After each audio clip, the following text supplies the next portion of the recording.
দেই একবারে বাড়ি মারে মাথাটা ফাটা দেই। না ভাই, মাইরে না, মাইরে না। কি মনে করছস আর কেউ নাই? আর কেউ নাই? আপনি কে? আমি কে? আমি ওর ভাই। ভাই? সম্পর্ক তো কোনো ভাই নাই। ভাই নাই? তাহলে আমি ওর কে? ভাই আমারে ছেড়ে দেন।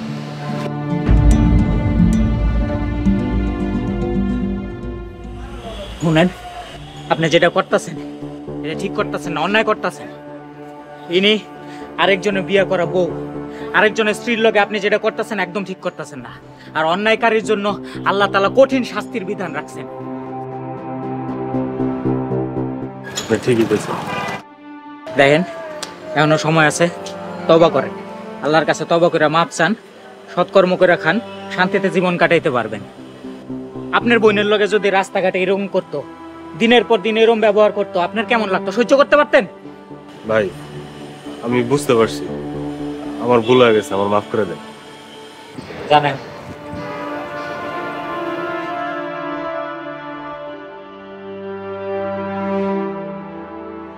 চলেন বাড়ি যাই। এই লোক আর কোনোদিন আপনাকে বিরক্ত করবো না। তুমি আমাকে বোন বললে? তাহলে কি ভাবি কইলে বেশি খুশি হইতেন? তুমি কেমন মানুষ আহমেদ? কেন, কি করছি? আমাদের বাসায় আসার পর থেকে আমি তোমাকে পদে পদে কত অপমান অপদস্থ করেছি, আর তুমি আজকে আমাকে বোন বললে? আমি না মানুষ চিনতে পারিনি আহমেদ, তুমি আমাকে মাফ করে দিও।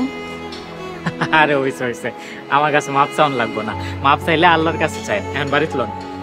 না, তোমার সাথে আমার কিছু কথা আছে। বাইরে কি আর কথা, ঘরে চলেন, তারপরে গিয়ে কথা কই। না আহমেদ, এই কথা বাসায় বলা যাবে না। এই ব্যাপারটা নিয়ে আমি তোমাকে এখনই কিছু কথা বলতে চাই।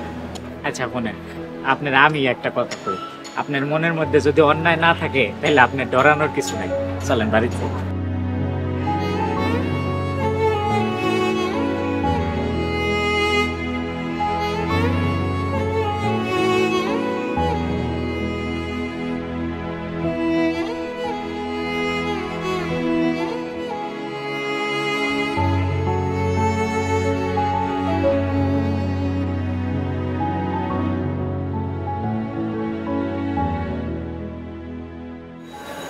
হাসান, তোমার কি আমাকে কিছু বলার আছে? কি বলবো? কিছু বলার নেই তোমার? না তো, কিছুই বলার নাই। কেন, কিছু হয়েছে শম্পা? না মানে, আমার কোনো ভুলের জন্য তুমি আমাকে কিছু বলতে চাইলে বলতে পারো। এখানে তো তুমি আর আমি ছাড়া কেউ নেই। বলো হাসান, প্লিজ বলে শেষ করো, আমি ভয় পাচ্ছি।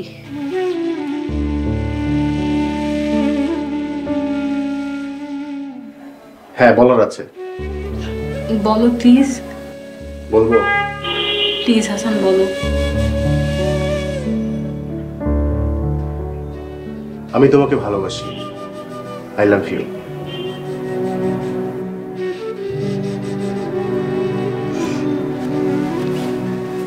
কোথায় যাচ্ছ?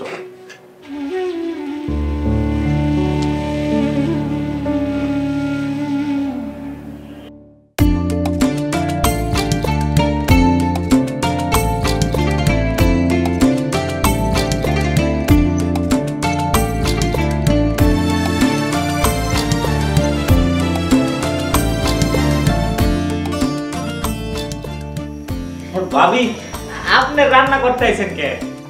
আজ থেকে সেহরি আর ইফতার আমি রেডি করবো, তুমি যাও সবাইকে ডাইনিং টেবিলে ডাকো, যাও। মাশাআল্লাহ মাশাআল্লাহ। আচ্ছা ঠিক আছে, আমি ডাক দিতেছি। আপনি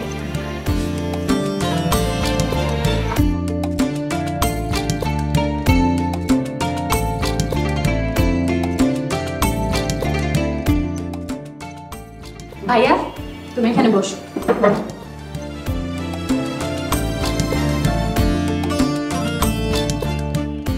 কি আহমেদ, তোমার বোন তোমাকে বসতে বলেছে, বসো। বসো না। আহমেদ আজ থেকে আমার ভাই।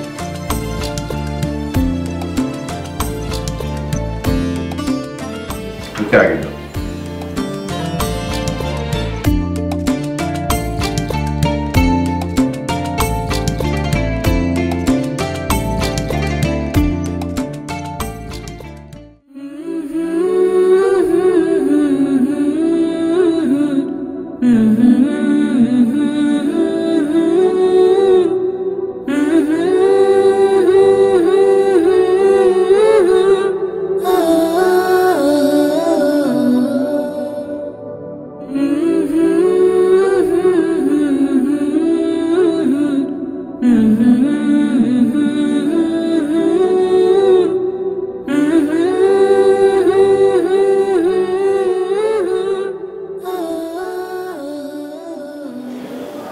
আজান শেষ হয়েছে, চল একসাথে নামাজ পড়ি।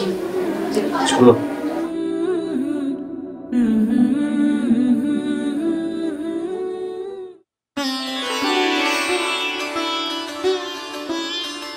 আরে আমি নিতাছি দেন, আমি নিতাছি। ভাই, তুমি সেদিনের ঘটনাটা হাসানকে বলনি তাই না? কোন ঘটনা? ঢং করো না তো ভাই, সেদিনের রাস্তার সেই ঘটনার কথা বলছি। এটা কি কাউরে কওনের মতন ঘটনা? মানুষের গোপনীয়তা রক্ষা করতে হয়, গোপনীয়তা ভঙ্গ করা গুনার কাজ। তা ঠিক আছে, কিন্তু ঘটনাটা তোমার জানতে ইচ্ছে করে না? না। কিন্তু আমি আমার ভাইকে বলতে চাই। আপনার যদি কইলে মনটা হালকা হয় তাহলে কোন, আমিও হইনা বুঝলা যাবো।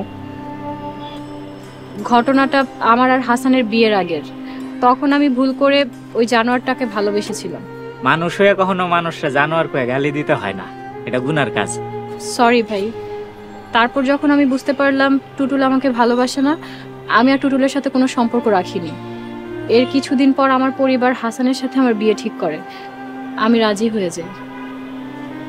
ও, তাহলে আপনার আর হাসান ভাইয়ের সুখের সংসার দেখা হিংসায় টুটুল আপনার কাছ থেকে এই সুবিধা আদায় করতে চাইছিল। তুমি কিভাবে বুঝলে? বোঝা যায় বই, কিন্তু এগুলা তো আপনার আর হাসান ভাইয়ের বিয়ের আগের ঘটনা। আপনি তো চাইলে সবকিছু হাসান ভাইরে খুললে কইতে পারেন। না ভাই, আমার ভয় করে যদি হাসান আমাকে ভুল বুঝে। না না, এই ভয়টাই মানুষে মিথ্যা বলতে শিখায়। এই ভয়টা মানুষে ভুল পথে নিয়ে যায়। আমি তো আপনার ওই দিন কইছি, আপনার মনের মধ্যে যদি কোনো অপরাধ না থাকে তাইলে আপনি এইসব নিয়ে চিন্তা করেন না। তাছাড়া মনের শান্তির লইগে তো আপনি আল্লাহ তাআলা শরণাপন্ন হইছেনই। তুমি কিভাবে বুঝলা ভাই?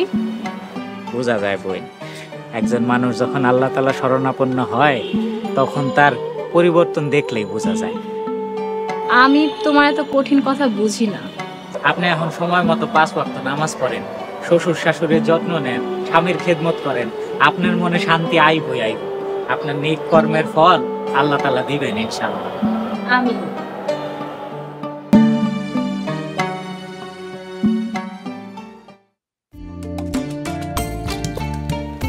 মাশাআল্লাহ, আলহামদুলিল্লাহ। আমাদের পারিবারিক সময়গুলো এখন বেশ ভালোই যাচ্ছে। আলহামদুলিল্লাহ। আহমেদ, তুমি কি আমাদের জন্য একটু চা করতে পারবে?